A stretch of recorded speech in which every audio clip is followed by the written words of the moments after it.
Hello दोस्तों, welcome to new video. Please subscribe my channel CRER official.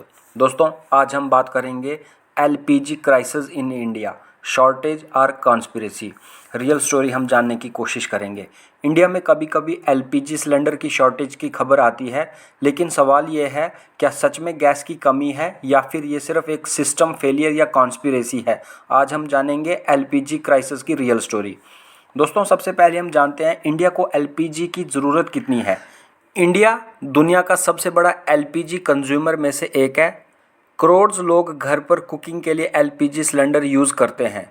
Government की प्रधानमंत्री उज्ज्वला योजना के बाद गांव और गरीब फैमिलीज को भी एलपीजी कनेक्शन मिला। इस स्कीम के बाद एलपीजी की डिमांड बहुत तेज़ी से बढ़ गई। इंडिया का इंपोर्ट पर डिपेंडेंस सबसे बड़ा रीज़न है कि इंडिया अपनी एलपीजी का बड़ा हिस्सा खुद प्रोड्यूस नहीं करता। इंडिया को एलपीजी का 60 to 70% इम्पोर्ट करना पड़ता है। अगर इंटरनेशनल मार्केट में प्राइस बढ़ता है या सप्लाई डिस्टर्ब होती है तो इंडिया में भी प्रॉब्लम हो सकती है। सप्लाई चेन प्रॉब्लम कभी कभी शॉर्टेज गैस की कमी की वजह से नहीं होती, प्रॉब्लम होती है transportation delay, cylinder distribution issue, local stock shortage. इस वजह से कुछ एरियाज में सिलेंडर लेट मिलता है और लोग समझते हैं कि एलपीजी क्राइसिस आ गया। दोस्तों, कॉन्स्पिरेसी थ्योरी क्या है। कुछ लोग कहते हैं कि ऑयल कंपनीज जानबूझकर शॉर्टेज क्रिएट करती हैं ताकि प्राइसेस बढ़ सकें, लेकिन एक्सपर्ट्स के अकॉर्डिंग ज़्यादातर केसेस में ये मार्केट डिमांड और लॉजिस्टिक इशू होता है, ना कि कोई प्लान्ड कॉन्स्पिरेसी।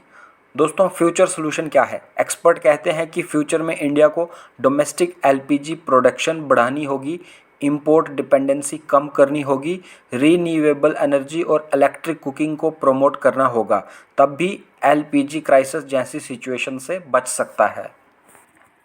मिडल ईस्ट में चल रहा 2026 ईरान वार पूरी दुनिया की एनर्जी मार्केट को हिला रहा है।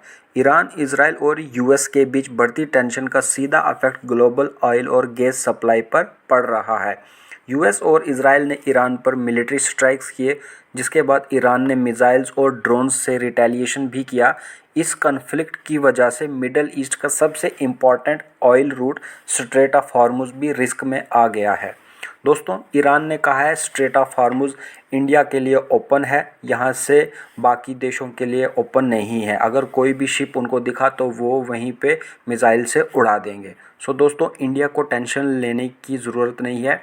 और अभी रिपोर्ट्स आ रही है कि उन्होंने 2 शिप्स इंडिया की तरफ भेज दिए हैं और इंडियन गवर्नमेंट ने भी इस पर बताया है अपनी जनता को कि हाँ, हमारे पास शॉर्टेज नहीं है। और जो लोग बता रहे हैं कि इंडिया में शॉर्टेज है, जैसे राहुल गांधी ने भी ओपनली बताया था कि इंडिया में शॉर्टेज है, लोग बड़ी बड़ी लाइनों में लगाए हुए हैं गैस के लिए, ये सब कॉन्स्पिरेसी है। गवर्नमेंट ने माना है कि इंडिया में शॉर्टेज नहीं है और 2 शिप्स इंडिया में पहुंच गए हैं। और राहुल गांधी ने 2012 का फ़ोटो दिखाया था जहां लोग लाइन में खड़े हुए थे।